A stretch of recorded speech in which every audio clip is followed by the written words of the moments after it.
नमस्कार दोस्तों, मेरा नाम सोनिया। सभी का स्वागत करता हूं हमारे YouTube चैनल एडिफाई विजडम में। फ्रेंड्स, लास्ट क्लास में हमने लिमिट पॉइंट्स के बारे में पढ़ा था और उसके एग्जांपल्स को भी देखा था। आज हम एक थ्योरम के माध्यम से पता करेंगे कि किसी भी सीक्वेंस में लिमिट पॉइंट एग्जिस्ट करते हैं या नहीं। जो थ्योरम है बोल्जमैन-वायरस्ट्रास थ्योरम। यह थ्योरम क्या कहती है? Every bounded sequence has a limit point. Every bounded sequence has a limit point मतलब अगर कोई सीक्वेंस बाउंडेड है, दैट इज अगर उसमें अपर बाउंड या लोअर बाउंड एग्जिस्ट कर रही है तो उस सीक्वेंस के लिमिट पॉइंट भी होंगे। तो इस थ्योरम को हम प्रूव करते हैं। Let sequence A N be a bounded sequence. Suppose S is range set of sequence A N, that is S equal to A N such that N belongs to set of natural number.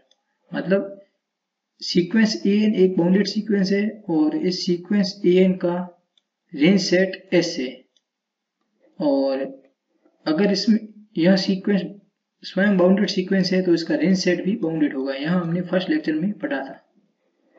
तो अब हम इसके दो case consider करेंगे ताकि हम theorem prove कर सके। उसके लिए हम मानेंगे कि बाउंडेड सीक्वेंस या तो फाइनाइट बाउंडेड सीक्वेंस है, उसका जो सेट है वहाँ या तो फाइनाइट सेट होगा या इनफाइनाइट सेट होगा।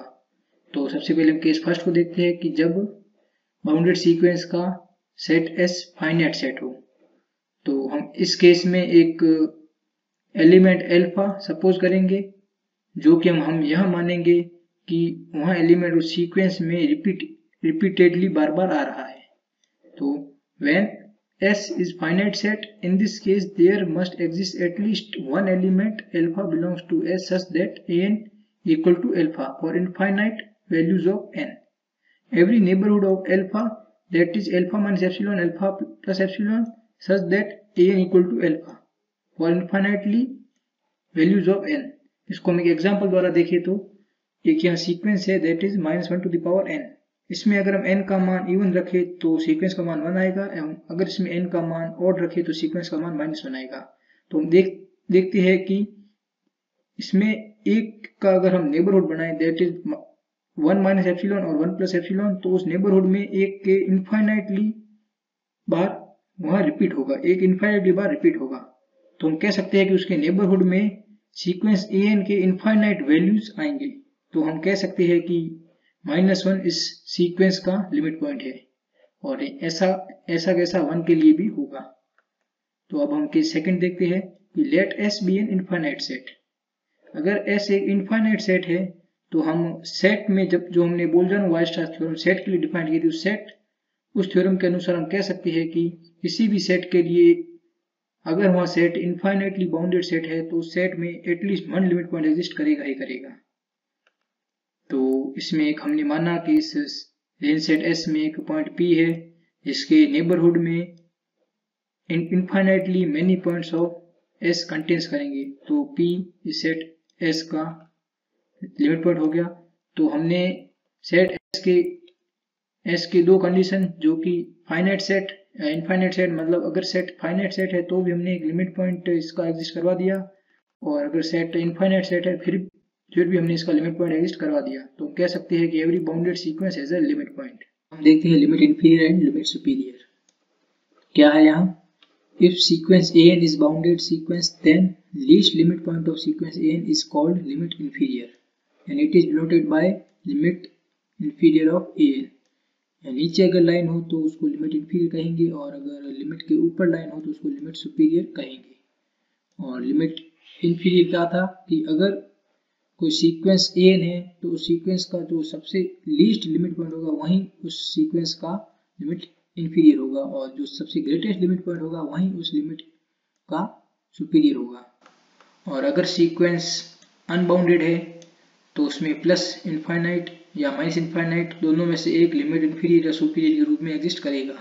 तो अगर सीक्वेंस बाउंडेड अबव नहीं है तो उस सीक्वेंस का लिमिट सुपीरियर प्लस इनफाइनाइट होगा, और अगर सीक्वेंस बाउंडेड बिलो है, मतलब बाउंडेड बिलो नहीं है, तो उस सीक्वेंस का लिमिट इन्फिमम माइनस इनफाइनाइट होगा। और अगर हमें सीक्वेंस के बारे में पता नहीं है कि वहाँ सीक्वेंस बाउंडेड है या अनबाउंडेड है, मतलब अगर वहाँ जनरल कंडीशन में है, तो हम उसका लिमिट इंफीरियर लिमिट सुपीरियर कैसे ज्ञात करेंगे, चलो देखते हैं।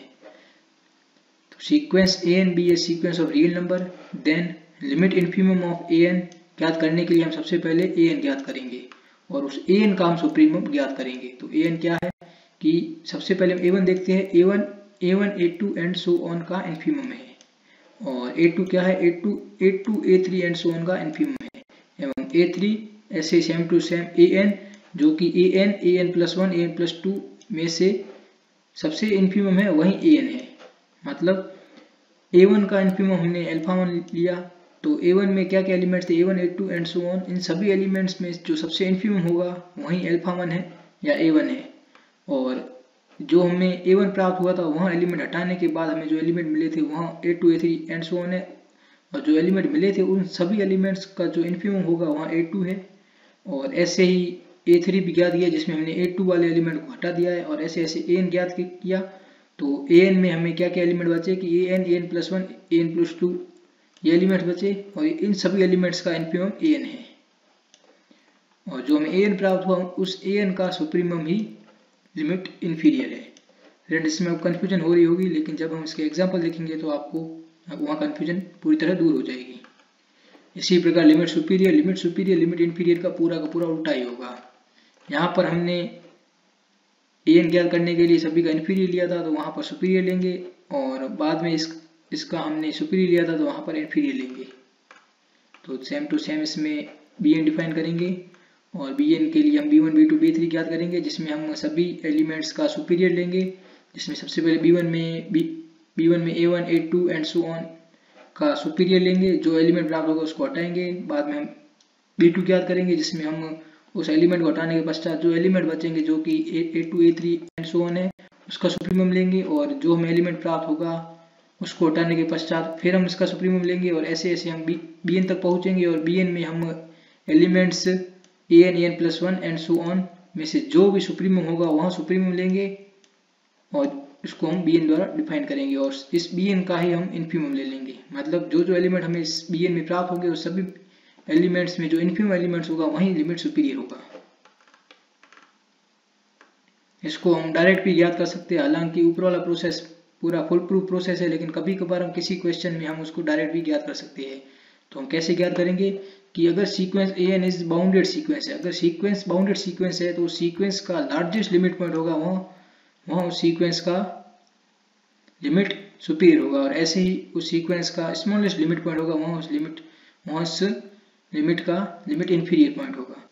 और मैंने यहाँ पर इसको एक बार फिर रिपीट किया है, और इसको एक एग्जांपल द्वारा देखते हैं कि अगर a n minus one to the power n द्वारा डिफाइन है और इसमें वन माइनस वन इनफाइनाइट बार रिपीट भी हो रही है, तो इसके लिमिट पॉइंट दो होंगे, वन है माइनस वन, तो इसमें जो ग्रेटेस्ट लिमिट पॉइंट है दैट इज वन, तो इसका वन ही इसका लिमिट सुपीरियर होगा, और इसमें जो लोएस्ट लिमिट पॉइंट है जो कि माइनस वन है तो इसका लिमिट इन्फीरियर माइनस वन होगा। फ्रेंड्स नेक्स्ट लेक्चर में हम इसके एग्जांपल्स देखेंगे ताकि आपको यह कंसेप्ट पूरी तरह से क्लियर हो जाए। Thanks for watching.